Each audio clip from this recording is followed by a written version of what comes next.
네, 오늘은 증여세 없이 3억 원을 주는 방법, 그 두 번째 이야기인데 비슷하지만 약간 다른 그런 방법을 하나 더 소개시켜 드리도록 하겠습니다.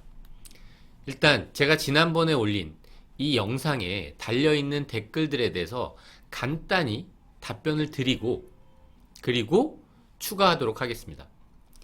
방송 내용대로라면 증여세는 안 내고 양도세만 내면 되는 건가요? 증여세는 그 계산 기준에 따라서 증여재산가액이 없다면 증여세는 없다는 거고요. 양도세 또한 내가 비과세 요건을 갖추고 있다면 가능하다는 거겠죠? 근데 큰 차이가 하나 있어요. 증여세는 누가 내죠? 받는 사람이 내죠. 양도세는 누가 내나요? 파는 사람이 내는 거예요. 그러면 제가 지난번 소개해드린 영상에서 파는 사람은 아버지였죠? 받는 사람은 아들. 그러니까 주체가 다르네요. 세금 납부에. 그 영상에 달려있던 댓글인데 아파트를 자식한테 증여하려고 하는데 공시시가로 할 수 있나요? 일단 아파트는 기준시가라고 하는데 기준시가로 아파트는 증여가 안 돼요. 왜냐하면 아파트는 내 아파트와 옆에 있는 아파트가 너무 유사하기 때문에 옆에 있는 아파트가 팔린 그 거래 내역이 있으면 그 거래 내역을 갖고 와서 나의 증여재산, 그 재산의 어떤 시가로 볼 수 있는 그 근거가 되기 때문에 이 국토교통부의 실거래가를 반드시 조회해 보셔야 돼요. 비슷한 평수와 비슷한 층수의 거래 내역에 대해서. 그리고 만약에 시가 8억 1천만 원의 주택 기준이라면 여기서 주택이 나왔죠? 주택은 아파트랑 달라요. 왜 다르죠? 주택은 일단 거래가 많지 않고요. 내가 갖고 있는 주택이랑 옆에 있는 주택을 비교하기가 상당히 어려워요. 일단 땅의 위치부터 다르잖아요. 땅 가격이 아주 중요한 비중을 차지할 텐데. 그렇기 때문에 주택이라면 기준시가 거래가 가능할 거예요. 그럼 기준시가 거래니까 이 30% 적용이 안 되냐? 아니죠. 여기서 말하는 시가를, 기준시가를 갖다 쓸 수 있다는 거예요. 그러면 시가의 30%, 당연히 기준시가의 30%로 거래할 수 있겠죠? 이분의 8억 1천만 원의 30%를 곱한 이 금액을 뺀 5억 6천7백만 원으로 거래해도 된다는 얘기냐? 5억 6천7백만 원으로 거래해도 증여 재산으로 볼 수 있는 금액이 없죠. 2억 4천3백이나 다운시켰지만. 그럼 증여세가 부과될까요? 부과될 수가 없겠죠. 상증세법에 뭐라고 나와 있냐면 특수관계인 간의 재산을 시가보다 낮은 가액으로 양수한대요. 바로 그 상황이잖아요. 이 8억 1천짜리를 여기서 말하는 시가가 뭐죠? 세법상 시가예요. 1번이 유사한 매매 사례가액, 2번 뭐죠? 감정가액, 3번 뭐죠? 공시지가나 기준시가. 위에 게 없다면 세 번째 게 적용된다는 거예요. 주택이라면 위에 게 없을 수 있겠죠? 그러면 세 번째 기준시가가 적용될 가능성이 높아요. 금액도 작잖아요. 그죠? 그 차액에서 우리가 실제 거래한 거액과 세법상 어떤 시가로 보는 그 금액과의 차액에서 기준 금액을 뺀 금액이 증여재산가액이란 거예요. 근데 증여재산가액으로 볼 수 있는 금액이 없다면 당연히 증여세가 없겠죠. 그쵸? 그래서 증여세를 안 낼 수 있다는 얘기예요. 근데 제가 지금까지 말한 건 증여세였죠. 그러면 집을 넘겼잖아요. 싸게. 양도세는요? 양도세는 비과세 규정을 적용받을 수 있다면 이 부당행위, 특수관계인 간의 거래로 인해서 그 소득에 대한 조세 부담을 부당하게 감소시킨 것으로 인정되는 이 경우에 해당하지 않게 된다는 거죠. 그렇기 때문에 소득세에서 부당이익 계산 부인이 적용되지 않는다는 거예요. 그럼 여기서 모든 주의사항이 끝나냐? 그건 아니에요. 하나 더 주의할 필요는 있어요.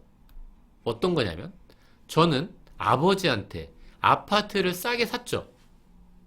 그러면 전 이 아파트에서 평생 뭐 살면 좋겠죠. 그런데 제가 이 아파트를 팔 때는 어떻게 될까요?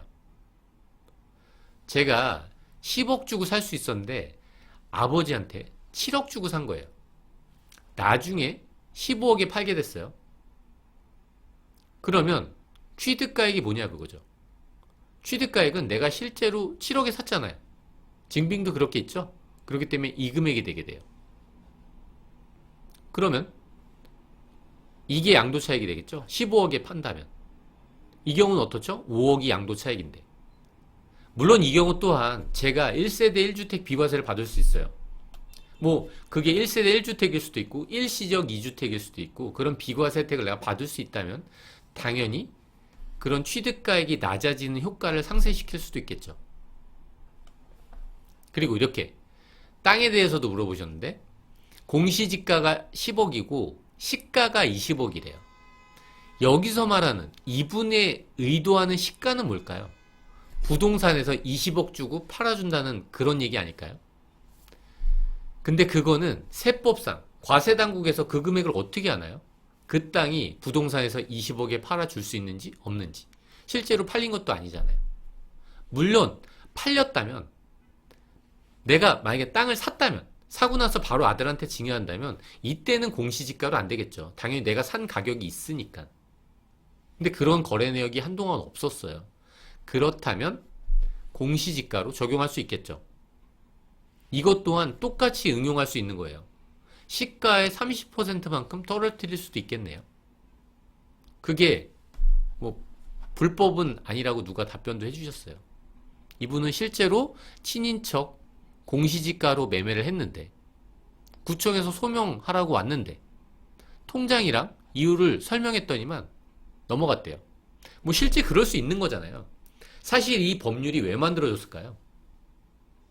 어머니와 아니면 아버지와 그런 부모님과 자식 간에 거래하는데 그래도 어떤 많은 이유상 30% 정도는 가격을 조정할 수 있는 거 아니냐. 이렇게 생각해서 만든 법률 아닐까요? 이렇게 법률을 구체적으로 만들어 놓으니까 오히려 과세당국에서 과세하기가 더 어려워진 거예요. 자기가 매듭을 묻고 자기가 넘어지는 꼴이죠, 지금. 그리고 이런 질문도 있었어요. 혹시 남한테 증여해도 되나요? 아주 좋은 질문이죠. 이게 바로 제가 소개해드렸던 그 조항의 두 번째 있거든요. 저가 양수나 고가 양도. 그러니까 누군가한테 싸게 샀다면 그건 사실 증여받은 거랑 비슷한 효과거든요. 근데 만약에 그게 저랑 부모님과의 관계가 아니라면 어떻게 될까요? 그게 바로 이 2항이에요. 특수관계인이 아닌 자 간의 이상한 거래인 거죠. 분명히 지금 아파트를 팔면 20억이거든요. 근데 모르는 사람한테 그냥 15억에 넘기는 거예요. 이상하잖아요. 이 거래에 대해서 세법이, 이 상증세법이 가만있지 않고 있죠. 어떻게 규정하고 있죠?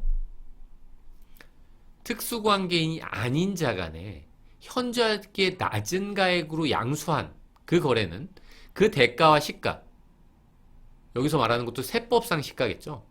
대가는 실제 주고받은 거의 차액이 어떤 대통령령으로 정하는 그 금액을 뺀 금액 이상은 증여재산으로 본다는 거예요.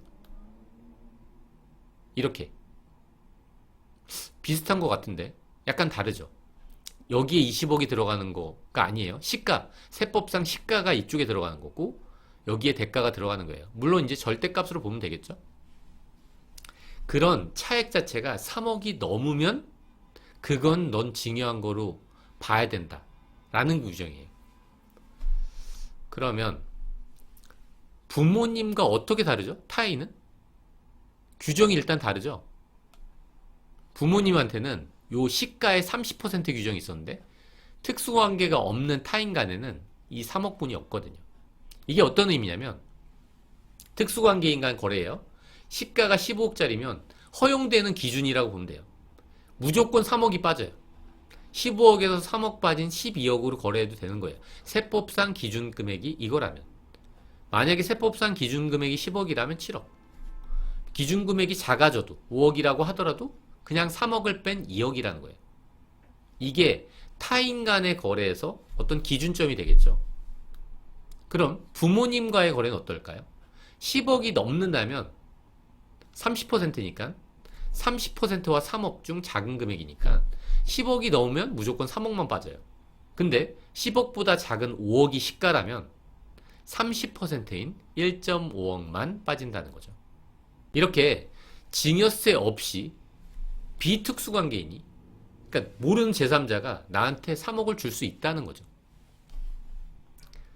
이렇게 남이 나한테 3억을 주면 너무 좋겠죠.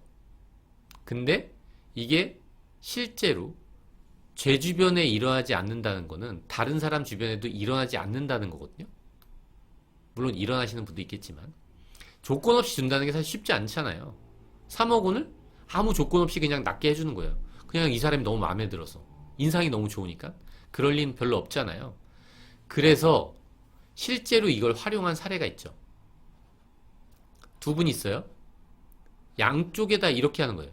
이 둘 간에는 특수관계가 성립하지 않죠. 이 둘이 친구면 친구랑 세법상 특수관계랑 관계가 없죠. 그렇기 때문에 이 친구가 나의 자녀한테 3억 원을 주고 내가 이 자녀한테 3억 원을 준다면 어떻게 될까요? 이렇게 실제 한 사례가 있었다는 거죠. 꽤나 많을 거예요. 걸리지 않는 사례 또한. 근데 이런 대법원 판례가 있네요. 실질적으로 그렇게 하기 어렵다. 보통 사람들은 그렇게 안 하지 않냐? 니네는 왜 그렇게 했냐? 그렇게 할 이유가 없기 때문에 증여세를 부과하겠다. 이렇게 될 수도 있겠죠? 이런 부분은 주의할 필요가 있습니다. 네, 오늘 여기까지 하도록 하겠습니다. 끝까지 들어주셔서 감사합니다.